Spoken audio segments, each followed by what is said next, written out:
नमस्कार दोस्तों, राधे राधे दोस्तों। आप सभी का फिर से एक नई ऊर्जा के साथ मेरे चैनल में स्वागत है। और आज मेरी सुबह 5 बजे हो गई थी, तो 5 से 6 मेरा जो नया रूटीन है उसके अनुसार मैं सुबह योगा करती हूँ और उसके बाद लगभग आधा घंटा या 40 मिनट के आसपास मैं योगा करती हूँ। और उसके बाद घर का झाड़ू पोछा करने के बाद नहा धो के मैं किचन में आ गई थी। और आज सुबह मैं आलू के पराठे बना रही थी अपनी बेटी के लिए, उसकी डिमांड थी।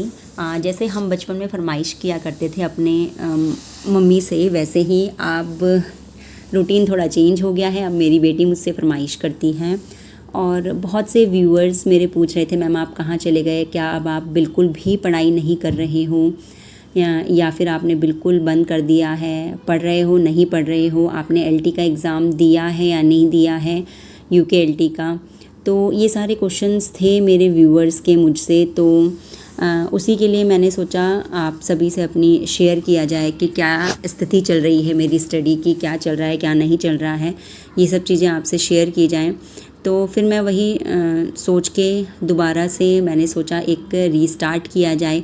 लगभग 2.5-3 महीने बाद मैंने दोबारा से शुरू किया है। बीच में बहुत ही फिज़िकली मैं अनफिट हो गई थी, बहुत सारी प्रॉब्लम्स मेरे साथ थी, जिसकी वजह से मैं ना ही वीडियो बनाती थी और ना ही मैं पढ़ पा रही थी।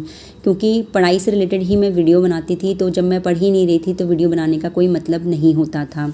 लेकिन कहते हैं ना कि जब आप किसी चीज़ को शिद्दत से चाहो तो वही चीज़ आपके दिमाग में हमेशा घूमती रहती है। तो मैं पढ़ाई नहीं कर रही थी, फिर भी मेरे दिमाग में हमेशा पढ़ाई से रिलेटेड ही बातें घूमती रहती थी। आप 2-4 दिन, 5 दिन, 10 दिन रह सकते हो किसी चीज़ के बिना, लेकिन जिस चीज़ को आप बहुत ज़्यादा मन से चाहते हो ना, उसके बिना आप हमेशा नहीं रह सकते। तो कहते हैं ना कि कांटे भी मिलेंगे पथ में तुझको, लेकिन कभी बैठना नहीं, कभी रुकना नहीं है। तो चाहे कितनी भी मुसीबतें आए ना रास्ते में, हम आराम ले सकते हैं। हो सकता है कभी हम किसी चीज़ से फ्रस्ट्रेट हो जाएं, क्योंकि एक हाउसवाइफ को बहुत सारी चीज़ें मैनेज करनी होती है। उसके बाद वो कहीं जाके अपने सपनों के लिए टाइम निकालती है।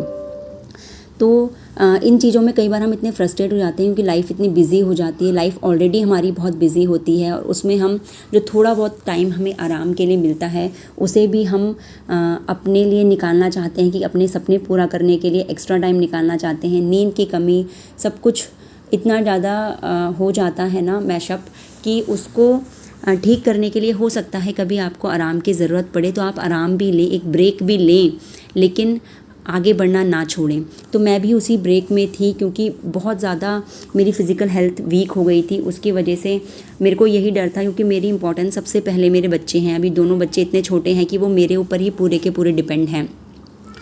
तो उनको देखना मेरी प्रायोरिटी सबसे पहले है अभी, क्योंकि उनको मैं नहीं दिखूँगी तो और कौन देखेगा, वो मेरी ज़िम्मेदारी है और सबसे पहली ज़िम्मेदारी मेरी अभी यही है।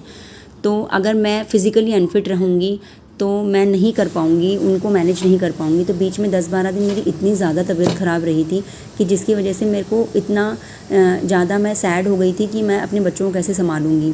तो इसलिए मैं अपनी हेल्थ के ऊपर ही पूरा फोकस मेरा था, और अब भी मेरा मेन फोकस मेरी हेल्थ के ऊपर है। मैं रोज़ सुबह उठ के अब योगा करना मैंने स्टार्ट कर दिया है, कि जिससे मुझे कोई प्रॉब्लम ना हो। यहाँ पे मेरी बेटी स्कूल जा रही थी और वो बहुत हैप्पी थी कि आज उसके मनपसंद आलू के पराठे बने हैं, तो खुशी खुशी खाते खाते जा रही थी।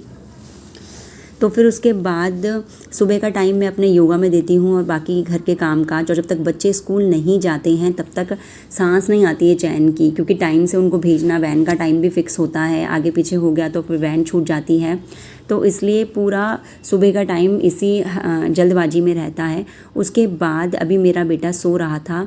किचन की हालत ख़राब होती है, आप सभी को पता है, आप सभी हाउसवाइफ हैं, तो वो थी ही। लेकिन मैंने सोचा जब तक वो सो रहा है तब तक मैं इसको टाइम को यूटिलाइज़ कर लेती हूँ। काम तो पूरे दिन चलते ही रहते हैं। तो इसलिए मैं बैठ गई थी अपनी हिंदी की बुक लेके, और मेरे हस्बैंड भी आ गए थे मेरी बेटी को छोड़ के।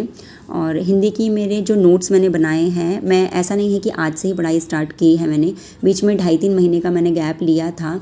उसके बाद लगभग 1-1.5 महीने से मैं पढ़ रही हूँ। और आप सभी के क्वेश्चंस थे कि आपने यूकेएलटी का एग्ज़ाम दिया या नहीं दिया। तो मैंने यूकेएलटी का एग्ज़ाम नहीं दिया था। और सही कहूँ तो मैंने अच्छा ही किया नहीं दिया एग्ज़ाम, नहीं तो मैं और डिमोटिवेट हो जाती, क्योंकि जितने भी मैंने रिव्यूज़ देखे हैं यूकेएलटी के, वो यही सुनने में आया कि एग्ज़ाम बहुत ज़्यादा बेकार आया था, पेपर बहुत ज़्यादा टफ़ था या आउट ऑफ सिलेबस का हो, जो भी था। मैंने तो पेपर भी नहीं देखा है, क्योंकि जो लोग इतना ज़्यादा डेडिकेट होकर पढ़ रहे थे उनका भी एग्ज़ाम अच्छा नहीं हुआ। तो मैंने तो काफ़ी टाइम से पढ़ाई छोड़ी हुई थी, तो मेरा तो क्या ही होता। तो सही है, नहीं दिया एग्ज़ाम, एक ब्रेक मैंने लिया, लेकिन अब मैं फिर से तैयारी कर रही हूँ। यूकेएलटी का एग्ज़ाम तो नहीं दिया, लेकिन मैं आगे एग्ज़ाम्स देने की सोच रही हूँ। फ़िलहाल मेरे से ये भी पूछ रहे थे मेरे व्यूअर्स कि आप क्या तैयारी कर रहे हैं, किसकी तैयारी कर रहे हैं। तो मैंने यूके लेक्चरर पॉलिटेक्निक का फॉर्म भरा हुआ है और उसका एग्ज़ाम आई थिंक मार्च में है। तो उसके लिए मैं अभी प्रिपरेशन 1-1.5 महीने से पढ़ाई कर रही हूँ, लेकिन ज़्यादा टाइम नहीं मिलता है, 1 से 1.5 घंटा ही दिन में निकाल पाती हूँ। लेकिन अब धीरे धीरे सोच रही हूँ इस टाइम को इंक्रीज़ करूँ, क्योंकि मेन फोकस मेरा हेल्थ था। तो इसलिए मैं सुबह का सारा टाइम तो हेल्थ में ही जाता था, और दिन भर में जो भी मेरे को टाइम मिलता, कभी 1 घंटा, कभी 1.5 घंटा, कभी नहीं भी मिलता तो भी मैं स्ट्रेस नहीं लेती थी, क्योंकि स्ट्रेस लूँगी तो मेरी तबीयत ज़्यादा ख़राब हो जाएगी इसलिए। लेकिन अब मैं धीरे धीरे थोड़ा थोड़ा सोच रही हूँ कि अपने आप को आगे बढ़ाऊँ। तो इसलिए मैंने सोचा कि चलो आपके साथ भी मैं अपनी स्टडी शेयर करती हूँ। और यूके पॉलिटेक्निक लेक्चरर का जो एग्ज़ाम है उसमें हिंदी, इंग्लिश और सब्जेक्ट आएगा, तो इसलिए मैंने ये एग्ज़ाम भरा। तो हिंदी तो मैंने उसकी पूरी मतलब एक बार मैंने कर ली है, उसके नोट्स बना लिए हैं प्रिपेयर। तो आज से मैंने उसको रिविज़न करना स्टार्ट किया है। तो आज मैंने वर्णमाला की थी हिंदी में, उसको पूरा रिवाइज़ किया था। और उसके बाद अभी आपने देखा भी होगा, मैंने एक मॉक टेस्ट दिया था, उसमें मेरे 20 में से 12 नंबर आए, क्योंकि उसमें बहुत सारी चीज़ें ऐसी थी जो न्यू भी थी।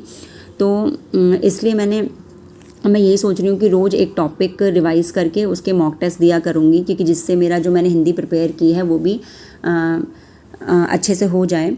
और अब मैं साथ में इंग्लिश प्रिपेयर कर रही हूँ, क्योंकि हिंदी का 100 मार्क्स का पेपर है उसमें। तो हिंदी के लिए मैंने नोट्स पूरे बना दिए हैं, बस रिवीजन ही रिवीजन करना है अब मुझे। अब मैं इंग्लिश का कर रही हूँ, इंग्लिश का मैं रानी मैम के चैनल से कर रही हूँ, और उसमें आइडियम्स, फ्रेजेस भी आएंगे मेरे इंग्लिश के सिलेबस में। तो मैंने उसमें से अभी फ्रेजेस कंप्लीट कर लिया है, और वोकैब मेरा चल रहा है। वोकैब मैं इंग्लिश की कर रही हूँ, यहाँ पे मैं रानी मैम के चैनल से ही पढ़ रही हूँ। तो इसमें मैंने क्यू में मैं पहुंच गई हूँ। A to Z वोकैब जो है लगभग 11 घंटे के आसपास की है, तो मैं 8 आवर्स प्लस में पहुंच गई हूँ। और इसे मैं अभी लिख ही रही हूँ, ऐसा नहीं है कि मैं बहुत ज़्यादा याद कर पाई हूँ। इसको मैं साथ साथ में पढ़ती रहती हूँ, लिखती रहती हूँ, लेकिन लिखने से ही मुझे बहुत सारी वोकैब न्यू याद हो गई हैं, क्योंकि बार बार मैम उन्हीं चीज़ों को रिपीट करती हैं, रिवाइज़ करवाती हैं। और मैं रोज़ इसको थोड़ा थोड़ा रिवाइज़ भी करती रहती हूँ अपने से भी। मैं तो क्यू लेटर में मैं पहुँच गई हूँ। अब बस RSTWXYZ बस कुछ ही लेटर्स बचे हैं, उसके बाद बार बार इसको याद करना है, जिससे मेरा वोकैब पोर्शन बहुत इंक्रीज़ हो जाएगा। तो अभी बस यही चल रहा है, थोड़ा थोड़ा करके अपने आप को फिर से लाइन पे लेके आ रही हूँ। लेकिन प्लीज़ मैं आप सबसे भी रिक्वेस्ट करती हूँ, आप थक गए हैं तो आराम ले लीजिए, कुछ दिन का ब्रेक ले लीजिए, लेकिन छोड़िए मत अपने सपनों कि जो आप चाहते हैं करना, उसको छोड़िए मत। चाहे वो किसी भी चीज़ से रिलेटेड हो, ज़रूरी नहीं है गवर्नमेंट एग्ज़ाम से रिलेटेड हो। जो भी आप करना चाहते हैं ज़िंदगी में वो ज़रूर कीजिए, तभी आपकी वैल्यू मानी जाएगी, तभी आपकी कोई वैल्यू करेगा, अदरवाइज़ नहीं करेगा। तो एक चीज़ होती है ना कि जब तक हम कोई चीज़ ना पालें तो हमारे मन में एक अशांति सी रहती है। वही अशांति मेरे मन में थी। अगर मैं नहीं पढ़ती हूँ तो मुझे लगा कि मेरे को इससे शांति मिलेगी, मैं औरों की तरह, और भी तो लेडीज़ हैं जो घर में बस स्कूल का बच्चों का टिफ़िन वगैरह बनाती हैं, फिर पूरे दिन आराम करती हैं, टीवी देखती हैं, फ़ोन देखती हैं। मैं उनकी तरह अपनी लाइफ जीती हूँ। मेरे हस्बैंड इतना तो कमा ही लेते हैं कि हो जाएगा सब कुछ। ये चीज़ मैं सोच के मैंने नहीं की पढ़ाई, कि मैंने सोचा अपनी हेल्थ के ऊपर ध्यान देती हूँ बस। लेकिन आप यकीन मानिए 10 दिन 15 दिन तक ठीक था, उसके बाद मेरा बिल्कुल मन नहीं लगा। मेरे मन में यही चलता रहा, कब पढ़ूंगी कब नहीं पढ़ूंगी, मुझे नहीं अच्छा लग रहा था बिना पढ़ाई के। तो अगर आपका किसी सपने के लिए ऐसा जुनून होगा ना, तो आप कोशिश ज़रूर करेंगे। मुझे नहीं पता कि फ्यूचर में क्या होगा क्या नहीं होगा, मैं कोई एग्ज़ाम क्लियर कर भी पाऊँगी या नहीं कर पाऊँगी, लेकिन बस ये है कि मुझे पढ़ने से सुकून मिलता है। उस सुकून के लिए मैंने दोबारा स्टार्ट कर दी है, और मैं चाहूँगी कि आप सब भी अपना संघर्ष जारी रखें। एक ना एक दिन सफलता ज़रूर मिलेगी, पढ़ा हुआ कभी भी बेकार नहीं जाता है। आप सब भी मुझसे अपने थॉट्स कमेंट सेक्शन में शेयर कीजिएगा, और आप सभी ने मुझे मिस किया या नहीं किया ये भी ज़रूर लिखिएगा कमेंट सेक्शन में। मैंने तो अपनी यूट्यूब फैमिली को बहुत मिस किया। आप सभी से बस यही रिक्वेस्ट करती हूँ कि अपने लिए मेहनत कीजिए, अपने लिए टाइम निकालिए और हमेशा खुश रहिए और अपनी हेल्थ के ऊपर ज़रूर ध्यान दीजिए। जो हम हाउसवाइफ होती हैं अपनी हेल्थ के ऊपर ध्यान नहीं देती हैं। हेल्थ बहुत ज़रूरी है, फ़िज़िकल फ़िटनेस बहुत ज़रूरी है। अगर वीडियो पसंद आए तो लाइक शेयर ज़रूर कीजिए।